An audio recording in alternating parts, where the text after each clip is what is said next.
বিষ্ণু ইসলাম আব্দুল্লাহ ইবনে ওমর রাদিয়াল্লাহু তাআলা আনহু পিঠের মধ্যে একবার চাপড় দিয়ে একবার বললেন, আব্দুল্লাহ, দুনিয়াতে এমন ভাবে জীবনযাপন করো মনে হয় যেন তুমি গরিব, মানে স্ট্রেঞ্জার, এলাকায় নতুন আসছো, কেউ তোমার চেনে না, তুমিও কাউরে চেনো না। অথবা আবিরু সাবিল, মানে traveller, you are a traveller, পথিক, এইভাবে থাকে। ধরো একটা জায়গায় গেছেন, কেউ আপনার চিনে না, জানে না, ওই জায়গায় আপনি বাড়িঘর করবেন? কারণ তো চিনেনই না, এটা সেফ এলাকা, তাও জানেন না, টাকাও তো নিয়ে আসেন নাই বাড়িঘর করবেন, কিছু করবেন?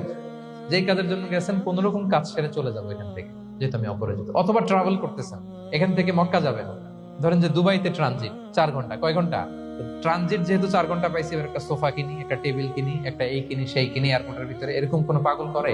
তাহলে এই 4 ঘন্টা ট্রানজিটে কি করে?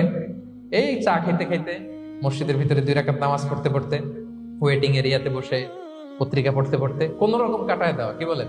নাকি ওইখানে সোফা টোফা, বাড়ি ঘর, এটা সেটা কিনা শুরু করেন 4 ঘন্টার জন্য? এরকম কোন পাগল আছে এরকম? না। আবিরু সাবিল। আহা, দুনিয়াতে এভাবেই বসবাস করতে হবে, গরিব ও আবিরু সাবিল, স্ট্রেঞ্জার অর ট্রাভেল।